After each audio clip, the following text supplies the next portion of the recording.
Welcome back, everyone. Boros month continues, and we're playing some Tajic Blade of the Legion today.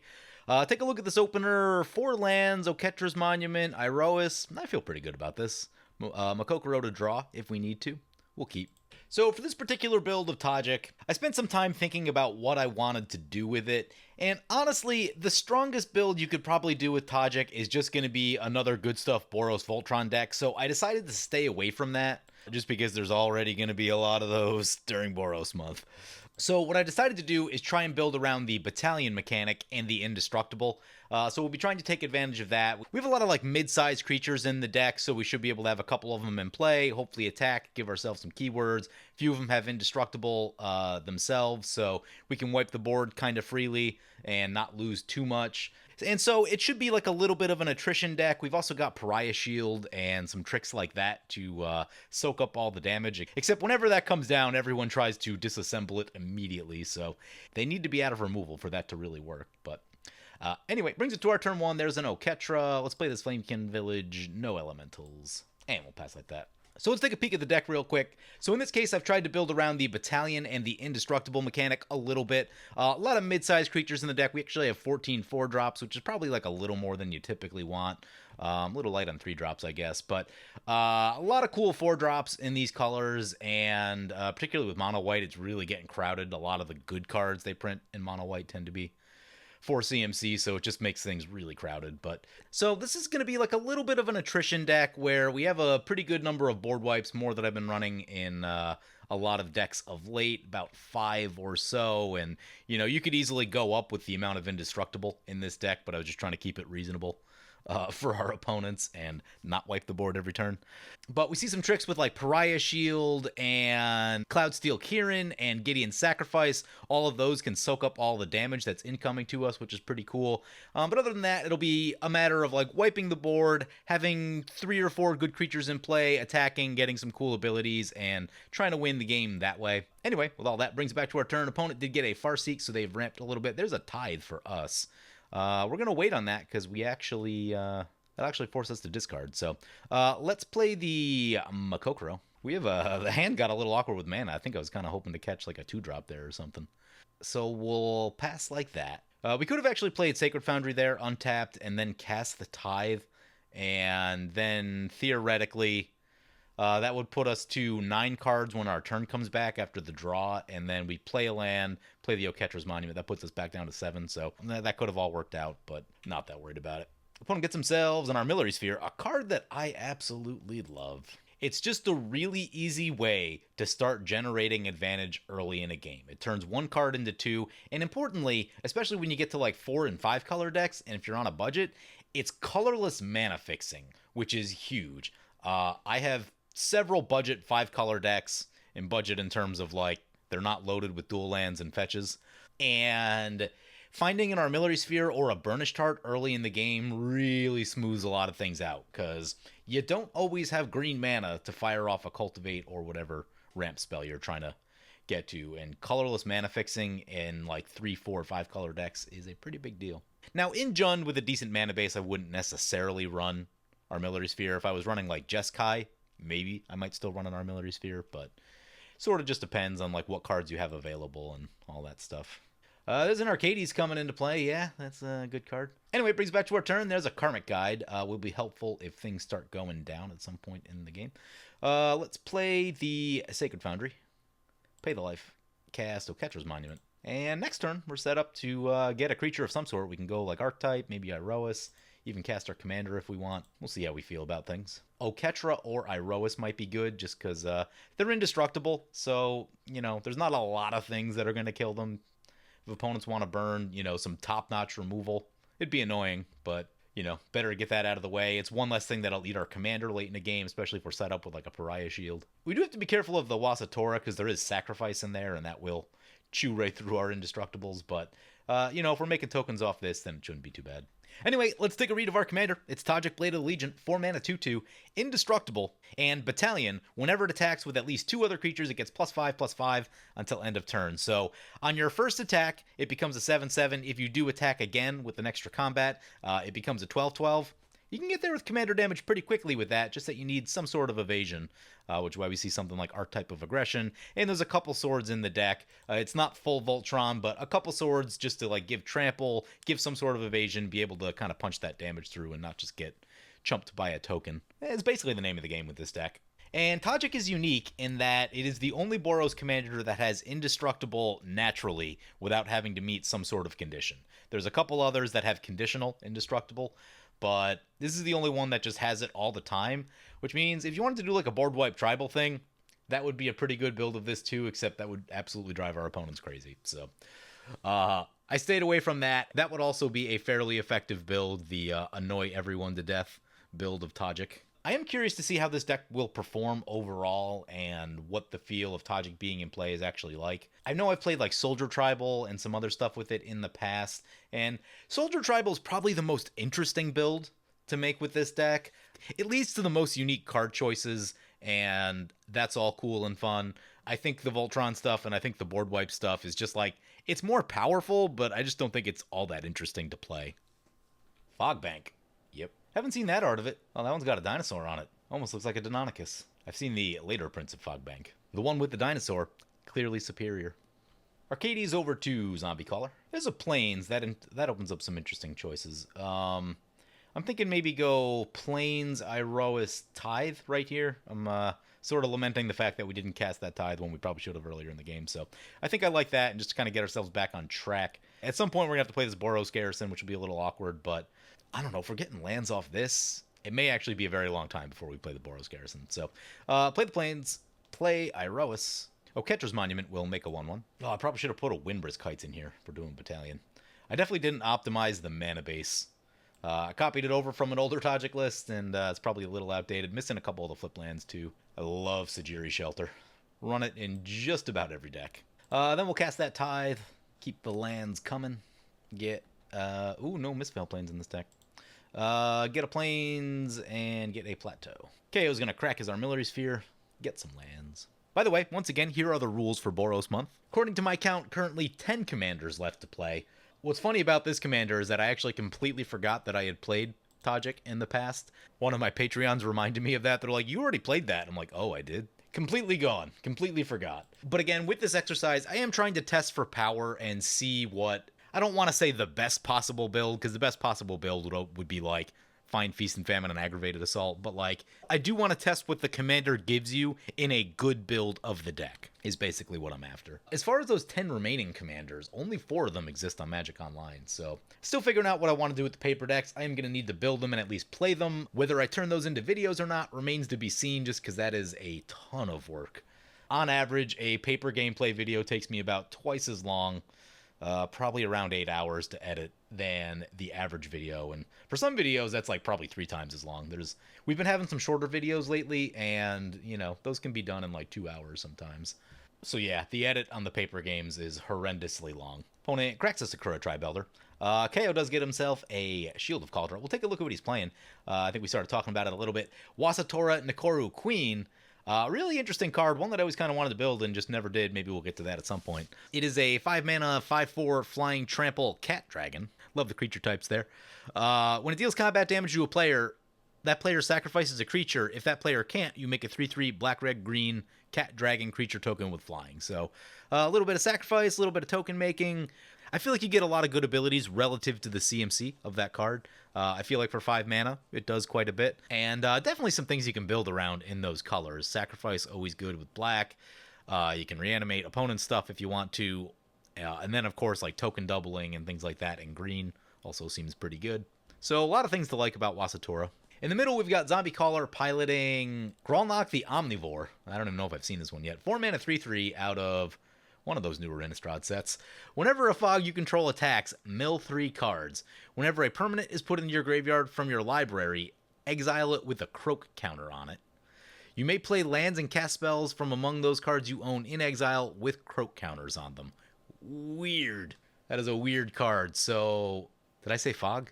It's because we saw a fog bank earlier. Grolnok is indeed a frog and says whenever a frog you control attacks. He did say he was going to be doing a self-mill thing. I have no idea where this deck goes. Self-mill, cast stuff from exile? I guess? I don't know. Does it combo with Food Chain? I mean, I think everything combos with Food Chain, but... Opponent going on the attack with their Arcades. Yeah, we're going to take 3 in the air. We should take a look what they've got going. They've got a few things over here. They've got a Carven Caryatid. Defender enters battlefield, draws a card. They've got this Defender Landfall. Whenever a land enters the battlefield, they gain a life. And then they've got Arcades, so they can attack with all their defenders. They do have a Gaia's Cradle. I don't think I packed so much land destruction. Not running Volcanic Offering in this deck. That Cradle could beat us pretty quickly. Wouldn't mind finding one of our board wipes. Particularly one of the instant speed ones, so we can try to catch them when they tap out. There are a number of those in this deck. Brings us back to our turn. That's a frontline medic. What do we do in this turn? I mean, we probably just try to get the board state in, right? So, actually, we'll be on 5 lands. This will be 3 to cast, and that would be... Okay, so we're going to have to go, like, Oketra frontline medic. Won't be able to get... Or... Now, let's go Tajic frontline medic. That way we can start attacking with Tajic and at least, like, try to eat some of opponent's stuff. We'll make a 1-1. Then we will play the Plateau. Play the frontline medic. Make another 1-1. Send a Light Poke into the KO with the 1-1. Notably, the Archetype of Aggression will give us the 7 Devotion that we need for Iroas, as well as Trample, which opponent doesn't have a ton of big toughness creatures over there yet. Not to say that there won't be any that show up. Wall of Denial is always a nasty one. But we could actually put like a decent hurting on the Arcades deck, just that we will need to be prepared for the Crackback, which is the whole thing. Wouldn't be sad to see like a traditional board wipe. Toxic Deluge wouldn't be great for all of our Indestructibles, but Mass Bounce also not great. Our final opponent, by the way, is CD White piloting Arcades the Strategist, which we've talked about a little bit. Makes it so their walls can attack, and whenever they cast a defender, they draw a card. That's a Decimate. Really? He's not... cool. I strongly questioned KO's decision to not shoot the Cradle.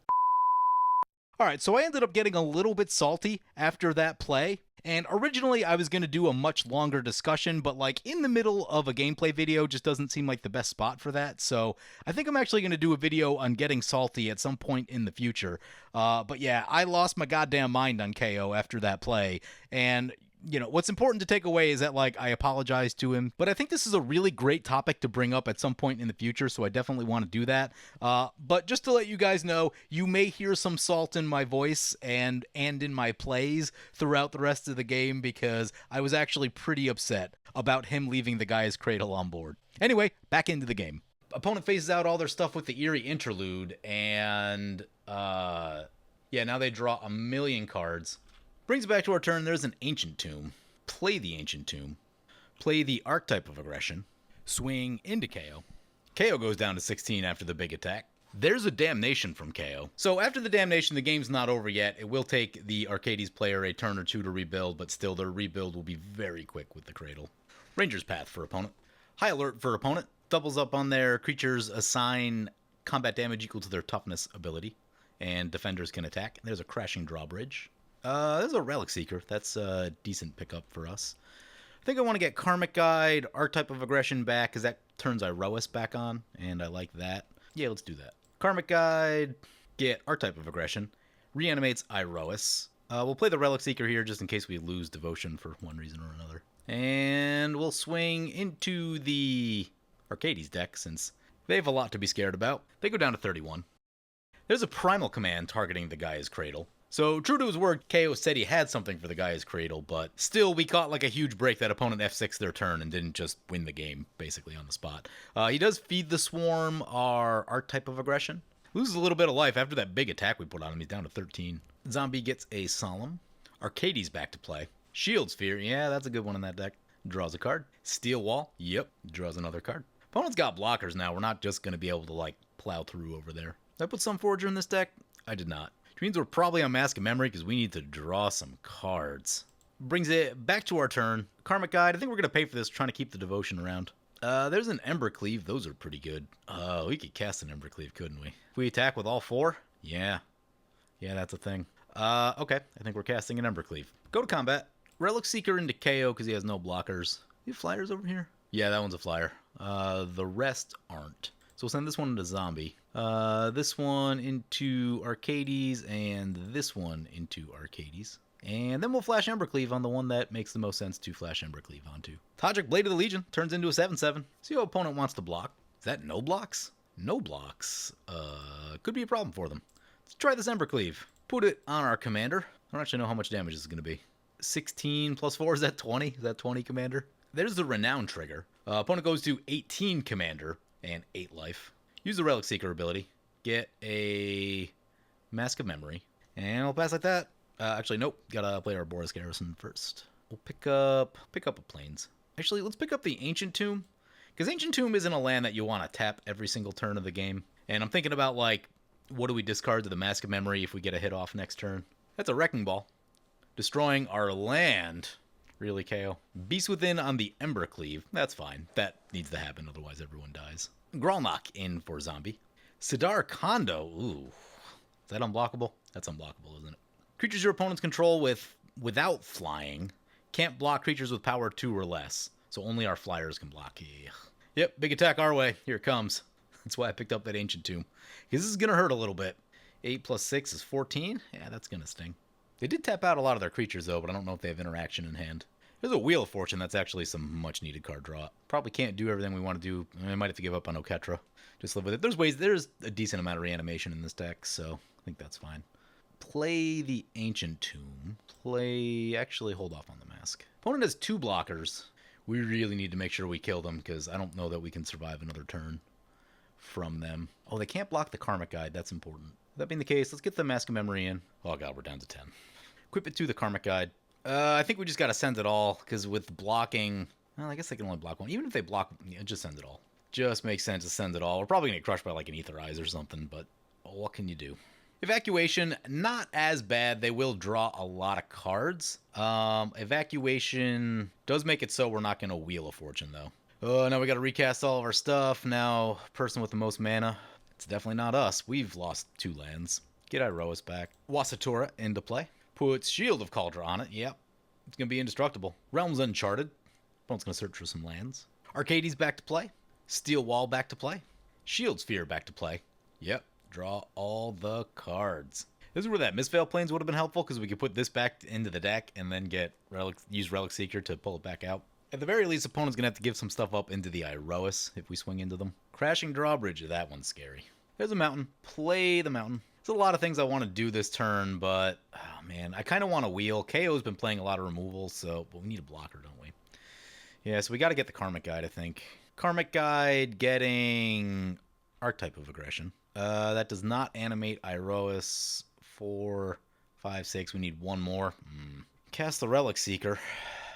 I think we have to pray that KO's going to have a board wipe. Give up on what's in our hand, because we cannot survive that. Back to the command zone. All good cards, but we do need to survive to use them. Destructive Flow. Oh god. At the beginning of each player's upkeep, that player sacrifices a non-basic land. Lovely. For us, that'll probably be Ancient Tomb. Cracks a Blighted Woodland. Oh, I think we're boned. There's the Blasphemous Act. Oh my god. We're gonna survive. We are gonna survive. Gets rid of that Crashing Drawbridge, which is huge, because that's haste, and there's not a lot of haste for that deck. Probably need to put some more life gain in this deck. Probably needs a True Conviction. Grolnok back to play. We are wide open in the air now. That's not great. Opponent sacks a land. Garruk Wildspeaker. There's an overrun. That's a Brago. Ugh. More flyers. Fog Bank. Also a flyer. We need to sacrifice a land. It's going to be the Ancient Tomb. Showdown of the Skalds. Not exactly what we're looking for. Play the Plains. Play Heliod. Wow, losing lands every turn is rough. Play Hearthenholm.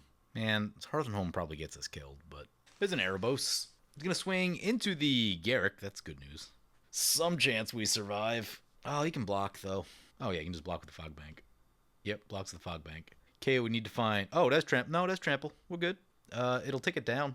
Yeah, keeps him off the overrun. I wonder at what point does KO become the threat to the table? Because he's going to be sacking lands. He's been showing a propensity for removal this game. Psychic Spiral. Shuffle all the cards from your graveyard into your library. Target player mills that many, targeting themselves. KO's got a Volcanic Offering. Alrighty. Bet we lose more lands. Shooting the Reliquary Tower, that's a good idea. I think Zombie is the other chosen player. At least we're not getting hit with the creature half. Choose a creature we don't control. I think the Brago needs to go. So KO playing control with the Wasitora. Oh my god, that's so many triggers. Zombie's gonna exile like half his deck with counters on it. Can cast everything in his deck from exile. Zombie sacrifices a land. Plays a land. I kind of wish I went for the Tectonic Giant. Although, Tectonic Giant might get shot by a Volcanic Offering. Probably better we didn't, but I'd like to get an attacker this turn, and it seems like it could be difficult to do that. Attacker plus Hearth and Home. Actually, Showdown of the Skalds. Maybe Showdown of the Skalds can find us something cool, because that'll give us 2 more devotion. That puts us 1 devotion off of Iroas. No, that puts us 2 devotion off of Iroas. So Zombie's got himself an Oracle of Moldiah and an Azusa. That all seems pretty good. That's actually really good with what's going on with the lands. We got a Path of Ancestry on top. Also decent. Destructive Flow, making life terrible. Arcades the Strategist coming in. Opponent tapping out all their mana for it. Rough. I mean, we're not going to be that far off from that either, I guess. Man, I really wish that Oketra stuck around. Be super helpful. Makes a beast. Be honest, the beast is kind of scary. Back to our turn. Destructive Flow. I think Makokoro's going down. Pearl Medallion is something. Play the Bloodstained Mire. Crack the Bloodstained Mire. Get a mountain. Pearl Medallion Commander, probably? Yeah, I think that makes the most sense. Although, Commander might get eaten by a Wasitora. I guess the other thing, though, they kind of have to think about blocking at some point. Recast our Commander. We are exposed in the air. Putrefy on our sword. Love it. Wrecking Ball on the Arcades. Do we get attacked? Opponent's at exactly 5. I wonder if they take opponent out here. Creepy Doll. Not amazing. Our sword does not get us past. Iroas might get us past the Creepy Doll. Yeah, gonna try to take opponent out here. They go down. There's a Wasitora trigger. We actually have a little bit of an opening. It depends on what Zombie does here. Zombie could actually have a pretty big turn, especially with lands. They have vastly more mana production than what we have going on. Probably about tied with KO. KO's been playing all basics.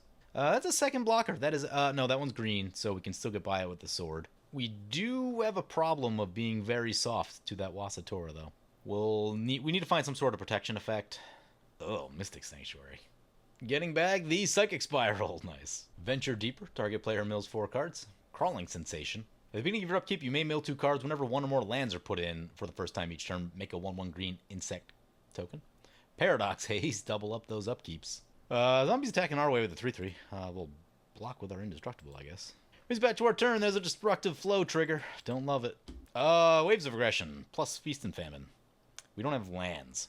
I think we have exactly enough. We're going to try to get lucky. There's Feast and Famine. Equip a Feast and Famine. Equip a Mask of Memory. Send this into KO. We hit. Feast and Famine, Mask of Memory. Need to find a land with the Mask. Did not hit a land. Tectonic Giant, I guess? Don't love it. I guess we have one more shot to find a land here. Waves of Aggression. We can get the Talisman in right here. Do it again. This is like almost a combo. I've had this come up a number of times in the past with Feast and Famine, Mask of Memory, and Waves of Aggression. It's not infinite, but, 3, 4, or 5 combats is usually enough to kill everyone at the table. Feast and Famine, Mask of Memory. Do we hit a land? We do not. Discard the Magma Quake. Yeah, everything else is too good, I think. Yeah, it didn't hit a land. If we hit a land, we retrace Waves of Aggression, but we did not. No land and 4 cards. Ouch. He's down to 8. 7 is exactly enough to go Showdown of the Skulls. Actually, no, we have more than that because we have Teferis. Because we have Pearl Medallion. So we can cast Showdown of the Skulls and then leave up Teferis protection. Marsh Flats seems like a good idea. Are there any planes? Yeah, there should be some planes left in the deck. We can cast the Boots right here. Well, we should have cracked the thing first just to make sure. We'll do that. Get a planes. And yes, we have enough for Teferis now. Pass like that. Destructive Flow trigger. KO's going to go for the throat, the Grolnok. Draws with the Erebos. Draws with the Erebos again. Goes down to 2. Plays a Nylea. Wasitora over to Zombie. Wow. Wasitora trigger. Zombie's got to sacrifice. Loses the Walking Atlas, which is good because all of his creatures are green now. Zombie sacks a land. Makes an insect. Cracks the Blighted Woodland. Greater Moss Dog for Zombie. Persistent Petitioners. It's interesting because we haven't seen any yet. I mean, I guess I haven't looked through his graveyard all that much, but so I wonder how many he's actually running. Brings back to our turn. We got to sacrifice a land. Plateau down. Path of Ancestry is a land that we can landfall with. We didn't cast a spell this turn, though. Oh, it's just going to that mode. Yep. Okay. How are we doing this? Let's do one of... Nah, opponents are tapped out. I think it'll be fine. Play Morog. Put a counter on the Tajic. Go to combat. Send Tajic into KO. Iroas into Zombie. Zombie's going to double block the Iroas. KO goes down. Zombie loses 2 creatures. Feast and Famine, Mask of Memory. Draw 2. Did not find a land in that one. Route is helpful to have around, though. Man, all these cards are helpful to have around. Ditch Steel Shaper's Gift, I guess. go to main phase 2, play the Path of Ancestry, landfall trigger, do it again. We could have put the boots on something. Yeah, whoops. Send in the team. Zombie scoops it right there. So, yeah, this deck, it was okay. It was decent. Tajic being a 7/7 is generally better than I thought. You do need something else. You do need to give it evasion to make it work. But overall, it's not bad. Just kind of stays in play, and when you play some other indestructible creatures too, you have a you kind of have a nice backline. You're pretty safe against ground attacks. Flyers are another story, but yeah, I think the big thing this game was that Decimate early on. I was enraged that KO did not shoot the Gaia's Cradle in a deck. I think they had 5 creatures out at the time with a commander that says draw cards repeatedly. If opponent didn't F6 their turn, there's about 100 different ways for that deck to win from there. Like they could cast like 2 creatures, play an overrun. I don't think Crashing Drawbridge was in yet. If Crashing Drawbridge was already in that turn, then easily just cast a couple creatures, overrun, win the game. Or you could get the virtual win also of cast a bunch of creatures and still have enough mana to leave up a counterspell or something like that, so that your creatures don't get blown up, and then you just win the game on the following turn. So the number of ways to lose from that were numerous. We caught a break that opponent F6 their turn, but yep, that's how it went. Anyway, hope you guys enjoyed the video. As always, feel free to comment, like, or subscribe. Thank you for watching. I want to thank my awesome Patreon supporters. You guys are awesome. If you want to help support the channel, vote on which decks I play next, or if you want to get some good games of Spell Table, be sure to check out my Patreon at the link below.